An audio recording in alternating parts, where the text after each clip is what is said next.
Pistons, Cavaliers. Good game. Really good game. Watch this over on ESPN, man. And given the injuries for the Cavs, I didn't expect this. I didn't think the Cavs would be that competitive, but they got some solid performances from some players.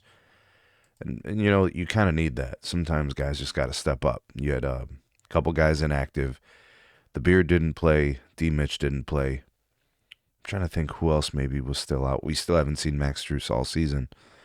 I think Keon Ellis didn't play. All right, so you got some key wing players that weren't able to have an impact because they weren't active. But Schroeder had a pretty solid game, got an expanded role, and he played great until the end. He just, I think, I think it's a realization of who Dennis Schroeder is, right?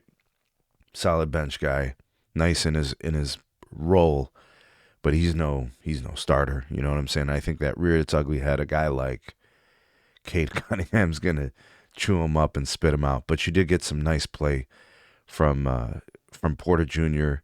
and Jalen Tyson, who filled in. You know, kind of getting that extra run. Those guys have been developing for the last season or two, right? So this is an opportunity for those guys to shine. You guys see a major defensive efforts, right? Checking out the block, Thomas Bryant getting some run there. Probably one of those matchup situations. But you know the thing about the Pistons, man, is they got a ball that philosophy where it just moves around, you know, and Cade finds guys and those guys move the ball and they get open looks and clean looks, and got some guys were knocking down shots. You know, Jalen Duren had 33 points, 16 rebounds. Man, this guy is good, tough as nails.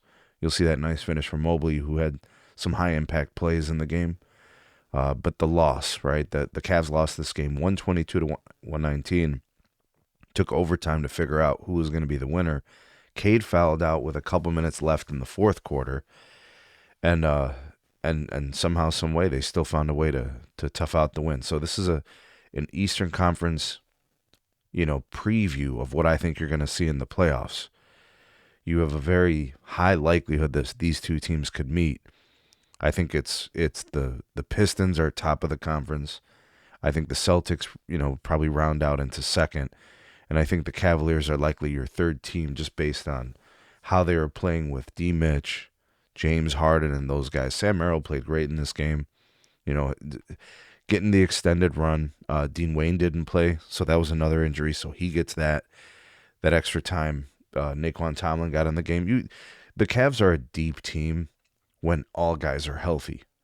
In a situation like this, when guys are out, the roles are very defined. Guys get their full run. You know, they could still compete. So this was a game, in my opinion, that probably had Duncan Robinson been a little bit more accurate from three, the Pistons probably win this game by 10 or 15 points, right? But he wasn't, you know, and just look at that ferocity on defense. And the Cavs matched the intensity for most of the game. There was a time, I think, in the game where the Cavs were up several possessions, you know, but the Pistons are just tough. J.D. Bickerstaff and those guys come ready to play. And here's Schroeder just yelling at the ref for no damn reason after getting his shot blocked and then points the other way. You just can't do that. I think people realize who Dennis Schroeder is, right? Can't expect too much. In his proper role, he's a nice player. In an expanded role, that's just not going to get the win. That's why being missing D. Mitch, James Harden, yeah, it's too much to overcome against an elite team like the Pistons. And defensively, the Pistons are very good. Outside, I think Duncan Robinson, who, you know, he's an average defender. He's willing to move his feet and work. He's just not that good. But I think a good win for the Pistons. Does it tell us something about these two teams? Not too much. I think what it tells me is that the Cavs bench is deep. And I think that the Cavs play hard, and they have multiple ways of competing. You know, moving the ball around, not just having James Harden or D. Mitch kind of figuring out what's what on offense. This is kind of a nice game for the Cavs, matching the intensity. I'm sure, you know, Kenny Atkinson looked at this game differently than we do. You know, we want to see who's going to win, right? And some great moments from Evan Mobley, you know, being assertive. Jared Allen having some nice plays. I saw like a running sky hook, which was pretty nice. But Jalen Duren just dominating, man. He's going to be a problem in a series between the Cavs and the Pistons. Cade's going to be a problem. The threat from Duncan Robinson, obviously. Azor Thompson is a solid defender. He'll be, defending whoever's on the ball, through the offense. Uh, yeah, I think it's a foregone conclusion. Your Eastern Conference Finals is going to include some combination of Detroit versus the Celtics or the, Cavs, or maybe even possibly the Knicks. I don't really have too much confidence in the Knicks. I just don't think they're that team. I think they had a great run last year. They switched coaches. I don't think it's them this year, in my opinion. I could be wrong, but I don't much believe in anybody else from the East.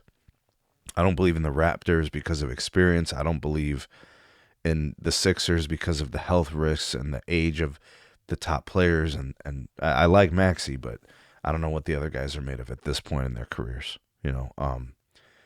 But we have to see what these teams are going to look like when they're fully healthy and ready and amped up to go in the playoffs. This was a fun game to watch. I like what the Cavs did. I think they can repeat this.